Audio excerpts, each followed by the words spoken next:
This is for all Western and non-Western political leaders, candidates, educators, and more importantly, the parents. In a year where 64 elections will be held globally, we'll begin with a profound quote from Nelson Mandela: "Education is the most powerful weapon which you can use to change the world." This sentiment holds an undeniable truth. This video was meticulously prepared by a known British academic to inform the uninitiated about the perilous state of the Western education system. How does education shape societal values? And what part does it play in moulding our future through the lens of sciences, arts, mathematics, history, and national language proficiency? This is a question that has been at the crux of many discourses, especially in modern times as Asian schools lead the way forward. This video exposition will expose these Western educational failures to other nations that the Western media is currently suppressing overseas. Especially if you are considering sending your own children to these Western theatres of education.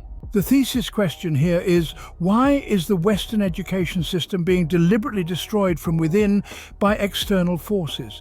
This is a question that has been at the crux of many discourses, especially in modern times. As word spread about the nefarious practices which have been incorporated into Western classrooms, a firestorm of outrage ignited. Parents, feeling blindsided and concerned, began to question the place of such complex and sensitive topics in their children's education. Political ideology, such as critical theory, have engulfed Western classrooms. As a result, confrontations between parents and teachers became increasingly common, with emotions running high on all sides. Parents, some feeling their values were being undermined, others worried about the potential confusion and distress these lessons could cause their children, demanded transparency. Teachers, however, demand a diverse world due to being radicalized by Western teaching colleges. The media, ever ready to fan the flames of controversy, seized on the story. Many mainstream news outlets have denied reporting this school intrusion since this silent academic coup was exposed just by chance during the COVID-19 pandemic. Reports of parental protests and school board meetings turned confrontational filled the airwaves. Hence, Dr. Miller's observations to you are voiced in video form today. Social media platforms have become battlegrounds with individuals on both sides of the debate passionately defending their views. As the controversy swelled, it began to attract attention on a national scale, now being exposed to the East by academics like Miller. Parents weren't just voicing their concerns at school meetings, they were organizing protests. School boards across Western states are inundated with complaints and demands for change. Dr. Antony D. Miller, the British contributor to this video and a professor in Mongolia with experience in 16 countries, contends that education, you see, is not just about transferring knowledge.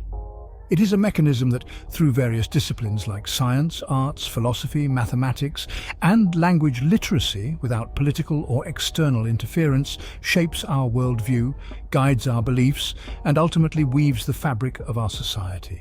It acts as a catalyst for change, a pathfinder of advancement. However, it's also a double-edged sword. While it can encourage analytical thinking and illuminate minds through these fields, it can also be wielded to disseminate ideologies and forge narratives. As we explore the discourse around the role of these academic disciplines in schools, let's move on to the only Western nation where this is a solid school foundation. Finland has been consistently in the top tier of the World League tables. The teachers individually control how the curriculum is being taught. Moreover, decide how much technology is used in the classroom. Just education? No gender or critical theory is propagandized here.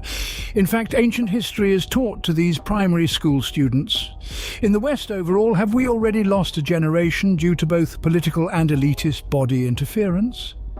Miller advocates and believes that teaching sciences, arts, mathematics, and a nation's historical language literacy are essential. Case in point, the World League tables for schools go to Asia. He cites Singapore as one of the most technologically advanced school systems on Earth. However, many other Asian nations are following close behind. He argues in his paper of 2020, entitled "A Hidden Danger to Our Children's Classrooms Within Educational Leadership and Peering Practices," that education is not a monolith, but rather a kaleidoscope, with students exploring different areas based on their interests and abilities. By introducing these disciplines from an early age, he believes, We can cultivate curiosity, critical thinking and creativity among students, fostering a more knowledgeable society. Dr. Miller cites a valid example, for instance. Consider the case of a student passionate about astronomy. Without a solid foundation in sciences and mathematics, their peers might struggle to comprehend their fascination, leading to a sense of isolation and misunderstandings about the importance of these subjects. Miller contends, in addition, with education in these areas, students can better understand and appreciate their fascination and interests, inclusive of creating a more conducive learning environment. Moreover, he goes on to state that proponents argue that teaching fundamental subjects like philosophy and history can both shape and help combat ignorance without ideologies such as gender and critical race theory. By acknowledging the importance of diverse disciplines from a historical context, we can contend with or challenge traditional norms that can often be rigid and one-dimensional. Miller states that the subject of history must be unmodified. True history reflects that it has been about wars, land grabs, and the theft of natural resources. This education encourages intellectual exploration and respect for various fields and can potentially reduce instances of academic prejudice, which radical political ideology has done in reverse.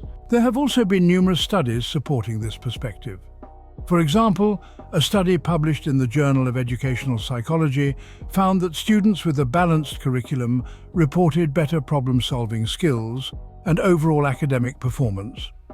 Another study published in the American Journal of Education discovered that students in schools with comprehensive policies had lower rates of school dropouts. The advocates argue that by teaching sciences, arts, mathematics and literacy, we're preparing our children for a diverse and intellectually stimulating world. Miller and other practitioners believe that education is a powerful tool for societal progress, and by introducing these concepts in schools, we can shape a future society that respects and values intellectually. Dr. Miller, a veteran 30-plus years educator who has been chair of 2 university departments, says, conversely, some argue fervently that there is pronounced deliberate deficient accentuation of the sciences, arts, history, mathematics, and language literacy in our education system. In fact, books are not being read anymore in society as once previously, as the screen has replaced magnolia paper pages. These are grave missteps with potentially disastrous consequences. This perspective is often dismissed as archaic. Conversely, Miller cites that Gen Z and the older generations are worlds apart in foundational knowledge. In fact, both millennials Gen Y and Gen Z cannot debate and do not like to be criticized. They argue that diverting attention to non-core subjects like gender theory, which is considered by many as a perilous political ideology, can lead to confusion and hinder young female educational progress. Additionally, third-wave feminism has caused discord in the mating game. Moreover, Western men are rejecting their own women to venture to Asia and other countries to find partners. Dr. Miller questions why the United Nations, the umbrella of UNICEF, hasn't intervened in this issue. Or is it because of a more deliberate, sinister agenda for our children to come? The head of UNICEF, Catherine Russell, is married to Thomas E. Donnellan and is currently chairman of BlackRock Investments. Just a thought Miller also highlights. Today's graduates lack the ability in mental arithmetic, compared and discourse analysis to generations past. They can neither accept criticism nor cite evidence for their ideological, demonstrative claims. This new generation does not respect their elders anymore.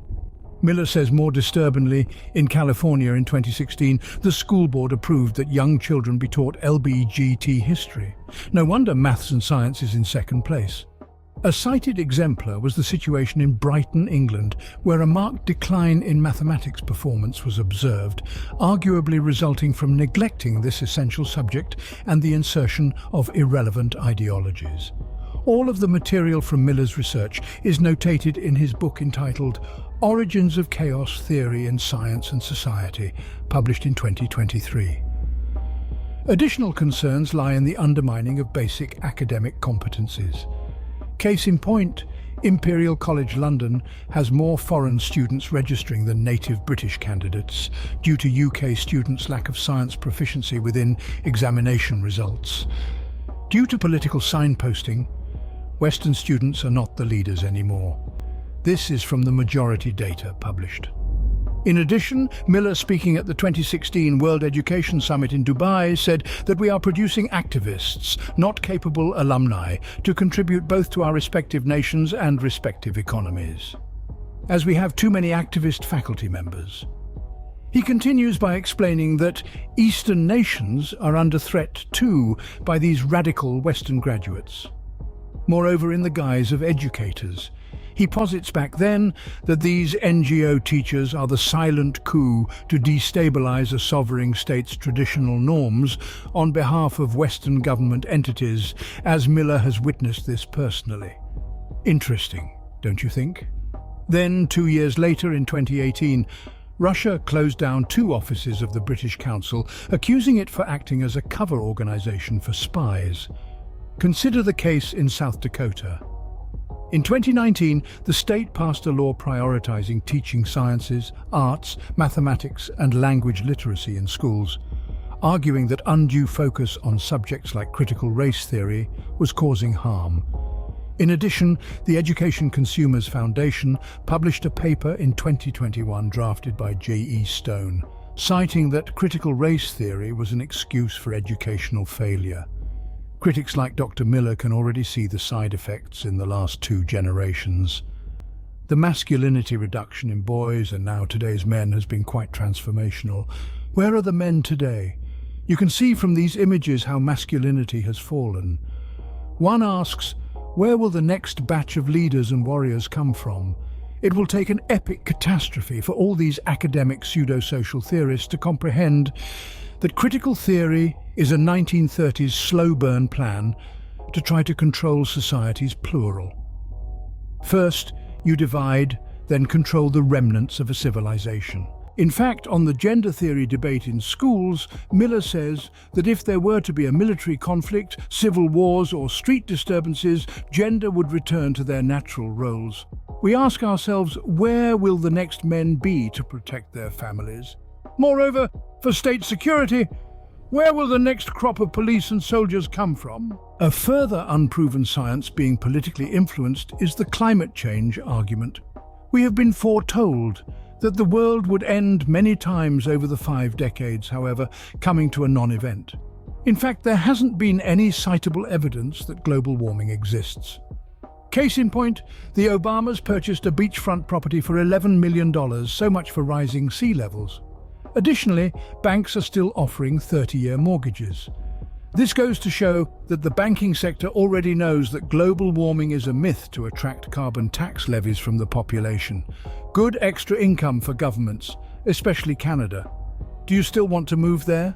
Please remember, banks make money from the interest on home loans too. In fact, central banks control countries through debt.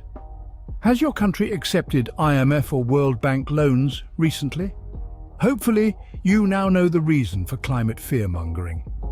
As we return to navigate the complexities of educational reform, Miller states that the importance of understanding cannot be understated. Education is not merely about imparting knowledge, it's about fostering critical thinking, encouraging curiosity, and building a foundation for lifelong learning. It's about preparing our children for a future we can't yet fully envision. He concludes by stressing that the classroom should remain a space dedicated to teaching these core matters of influence, and outside these realms should be addressed by parents and guardians at their discretion, rather than being thrust into manipulated government-led curricula. Returning to the subject of history, the West has learned lessons. Being colonizers themselves in the past with numerous invasions, as elaborated earlier, Miller cites that now the reverse is occurring. It is in fact the West that is now experiencing its own invasion.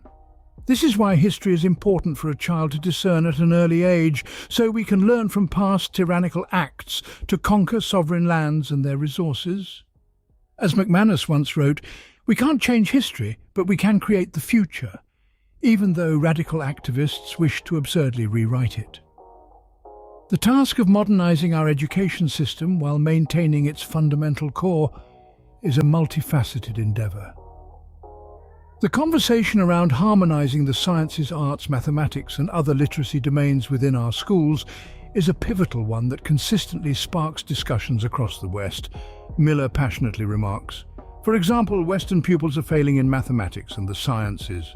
These subjects are crucial in life's analytics, as we can see the basic facets of arithmetical equations in physics classes. Illustrated here, we can see some uses where calculations can invigorate a student's interest. Furthermore, Miller contends that without mathematics, you see, we would have no money, housing, infrastructure, food, internet, or defense. Finally, for every advance in science, mathematics is at its core. In recent times, we've seen a swell in progressive educational reforms. This has led to failing young generations. Case in point, British students have increased behavioural issues. This has led to many teachers leaving the profession. Elizabeth Mulvihill, an editor for We Are Teachers, based in Florida, conducted a poll in 2019 with the National Educational Association. This poll revealed that 55% of the teachers questioned were ready to leave the profession. They cited exhaustion and emotional stress as the main contributors. If they decide to leave, it's in mid-year. Secondly, Miller highlights an example this time at a prestigious US university with previously attended millennial students. Irvin Horowitz, a professor of strategic management at Texas A&M University, failed all of his class for behavioral misdemeanors. Horowitz claimed that his students lacked basic math proficiency and had cheated in their examinations. In addition, he said that they were very disrespectful to him. He goes on to explain that the millennial generation was then treated as customers rather than ardent students by the administration. Therefore, he was not permitted to fail the entire class. Continuing with student output, Asia has a real work ethic in their schools. Miller voices an example in Mongolia. Pupils there receive on average 4 hours of homework per school day. This is in vast contrast to the majority of Western schools with their meagre offerings.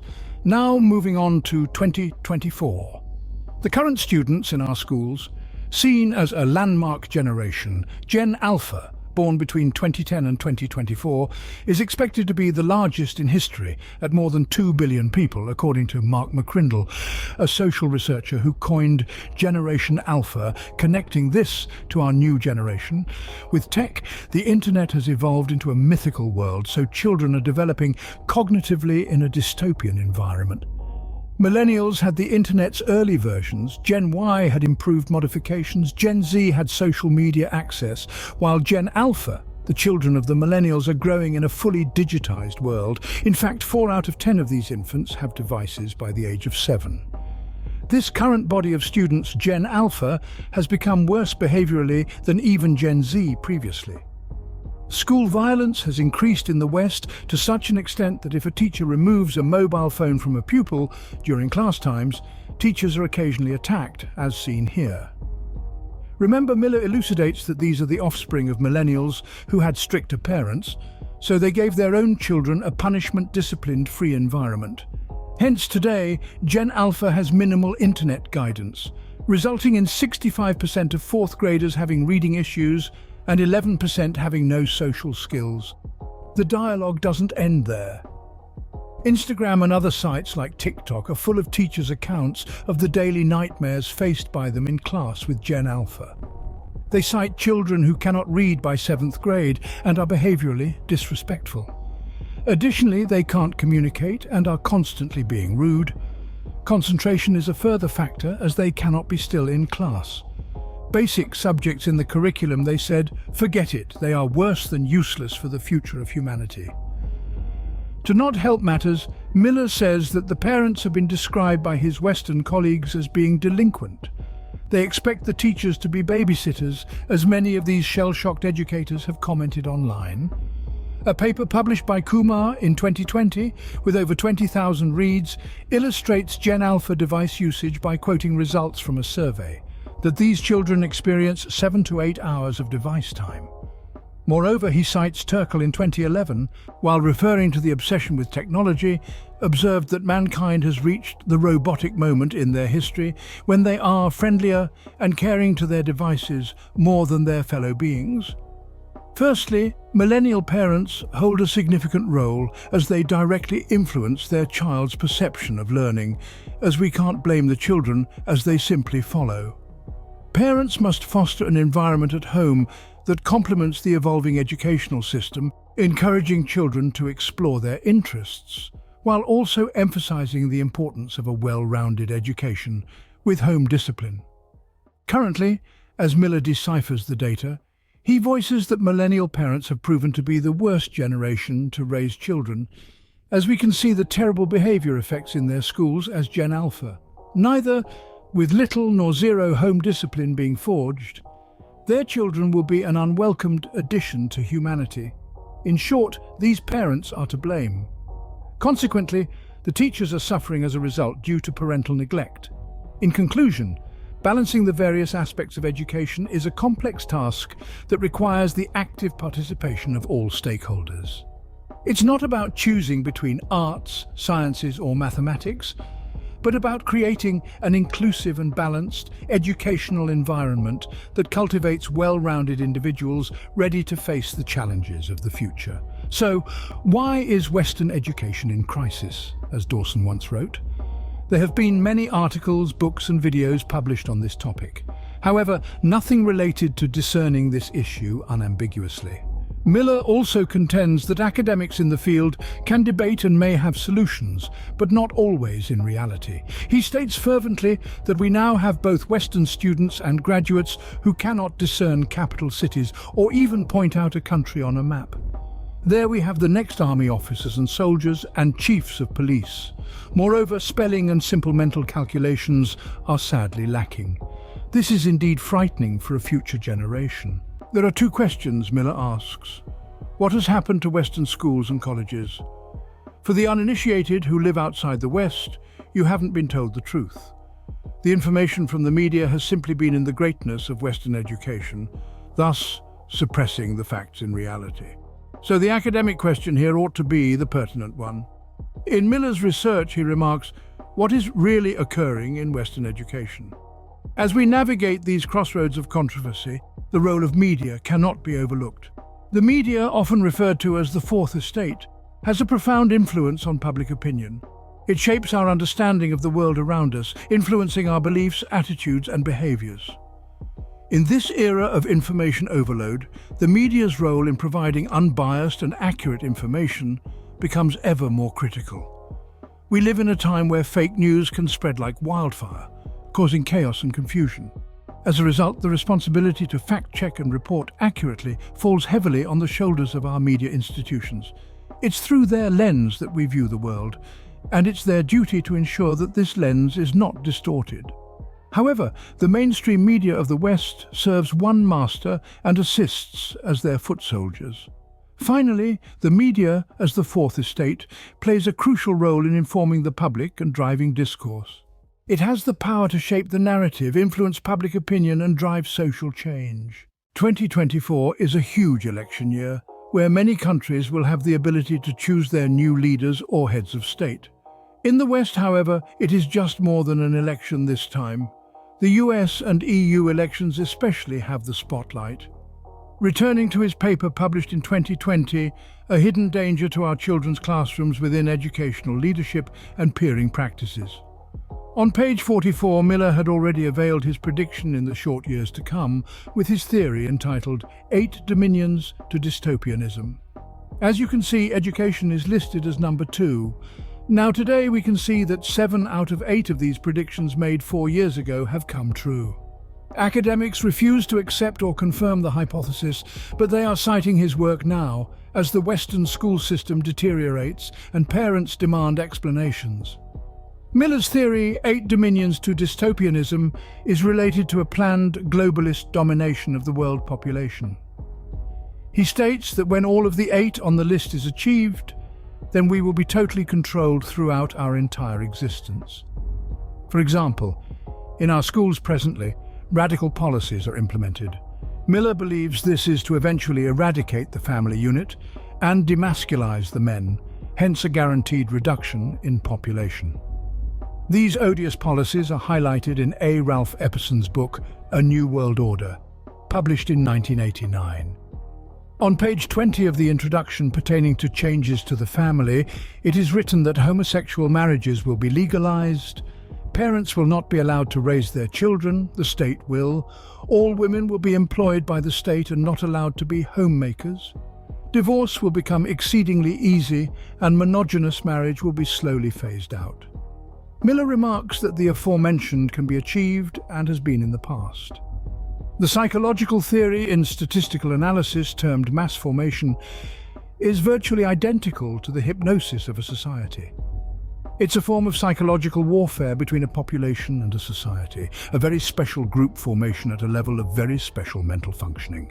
Gen Alpha is its target potential 2 billion population. The autocrats are wishing to substitute our free will and eventually be hackable.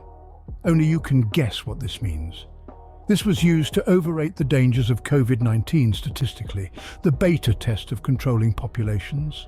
Now you can see why critical theory has been instilled in the minds of the last 4 generations to create a tolerant future population that is submissive to the state at all costs.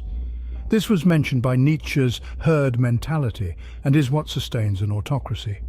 You can now see the evidence of Miller's theory becoming reality. Last year, the World Economic Forum joined forces with the World Health Organization, signing an agreement for One World Health Control to be ratified this year. They will have the power to dictate all sovereign states' health policies, as COVID lockdowns of the populations were the beta function. They will force your governments to take untested vaccines like before. The next target is food, as seen here, where farmers are now being attacked by fertilizer price hikes in both the US and Europe. Do you know that many of the chief food-providing plants in the US have ceased production? In addition, billionaires are buying hectares of land. Farmers remember the phrase, "Control the food, you'll control the people," from Soviet times. Well, you, the listeners, have the background of why Dr. Miller is concerned with Western education, and something must be done in the next few years. He says to everyone who's watching this video, don't you finally get it? This is a serious issue that the media has kept from you. With Agenda 2021 being moved up to 2030, this means what? Simply put, for all global takeovers to succeed, you need a subservient population. Gen Alpha is that generation, hence schools being infected by ideology. It is a plan of preparation. Their personality traits must resemble dependency on tech. Without remorse, disconnected from traditional learning, and being rebellious to their families, thus being independent of all things, being equal. There is, however, a timeline here. 2010 to 2024. So by 2030, the first Gen Alpha adults will be 20 years of age. Therefore, they will be prepared to begin a new era of only serving a newly created world of governance by unelected people of wealth. An autocracy, nonetheless. Miller also cites the future of jobs. According to the July 2023 Pew Research study, whoever is exposed to AI the most will be affected in the years to come. First, ethnically, whites are exposed the most to AI, and the women are exposed more than their men. Second, for races of people globally, Asians will be impacted the most as they are exposed the most. For educational achievement, bachelor's degree holders are exposed to 27% of AI. So all the talk of having a university degree? Miller goes on to illustrate which jobs will be automated in the very near future. From the research conducted, he states that at least 9 jobs will be automated. These are seen listed here. Now to Miller's summary. 2024 is a huge election year, where many countries will have the ability to choose their new leaders or heads of state. In the West, however, it is just more than an election this time. The US and EU elections especially have the spotlight. In short, it will be a fight of good versus evil, or globalism versus sovereign independence. Miller states that, as illustrated in this video, there seems to be little to no hope of our future generations becoming individuals in both their life choices and innate characters. Unless we as a collective of rational people of sound mind and spirit choose leaders that don't turn their backs on the people soon after they are sworn into office, which is now commonplace in most nations. Therefore, the only state leaders to save our children are those who possess amour patriae duci, or love for one's landleads. This is for the preservation of cultural traditions, languages, histories, educational systems, ethical moral codes, and respect for their own respective laws within a constitutional framework. The Russian Federation, under the helm of President Vladimir Putin, has no such issues in education. Being a patriot, who has taken his country out of the abyss from 2020, and has exemplified this ethic and ethos into the Russian educational system. There are zero Marxist ideologies and attacking the teachers physically here. The students are taught within a proven and tested discipline system, and each student's handwriting must be impeccable. This is why Putin won a fifth term in office with 87% support, and international observers numbering 109 nations were in attendance. Miller believes that we are not in a media fourth estate, but a fifth estate, owing to we are becoming completely digital. The openness of global control depends on this technology as revealed during COVID. It has been no coincidence that adult literacy has worsened since the millennial generations coming into being, consequently being the worst parents in recorded history. Finland, however, has shown the West the educational way forward.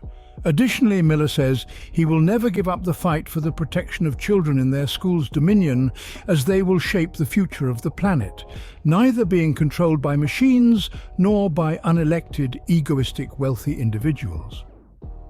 Parents must act. Activist educators and boards must go. Politicians must implement policy, not only to eradicate political messaging from the curricula, but also introduce a new guide to parenting.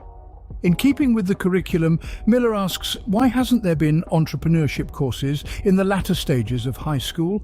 Why hasn't there been more vocational schools for the trades? We will always need plumbers, carpenters, roofers and bricklayers thereof. Not every human has been programmed to experience university. We need to aim in the direction of blue-collar workers too, as they are the majority. And we always need something repaired at home or at the office. So, for all the leaders and prospective presidents, prime ministers out there, you now must either act or be merely led by the unelected globalist entities. The choice is yours. Are 30 pieces of silver worth the weight of your national generation's slavery? Finally, Miller adds, Nietzsche's herd mentality is what sustains the autocracy, so-called elites. It obeys and fears judgment and carries out orders. However, its subcategory is being a slave, indecorous to humanity thus, maneuvering the herd. Baby boomers and early Gen X generations still have the remnants of being higher humans. They have to remain alive as long as possible to assist the West's past 4 generations as they are lost morally, empathetically, intellectually and societally, thus heading towards serfdom unless we do something. He continues to add that following all the false media narratives portraying the West as both the greatest educational system and society, it is clear from the research and long life in the field, we can see from here that the West has its failings that it does not wish to expose. Therefore, it is not the place to be educated anymore. So, if this is the case, why allow Western teacher trainers to come to your countries and re-educate you in methodology, as they themselves are from a broken system? Miller asks. As seen here in the near future, in fact only one generation away, are we being prepared to be hybrids with technology? If not for Gen Alpha, but certainly for Gen Beta. Do you wish us to prepare our babies for a future of control? It seems like it. Do we give up our children or do we fight? For our children's sake, you have been academically warned. So let's fight for humanity, and Miller certainly will. Now it is up to you as a society.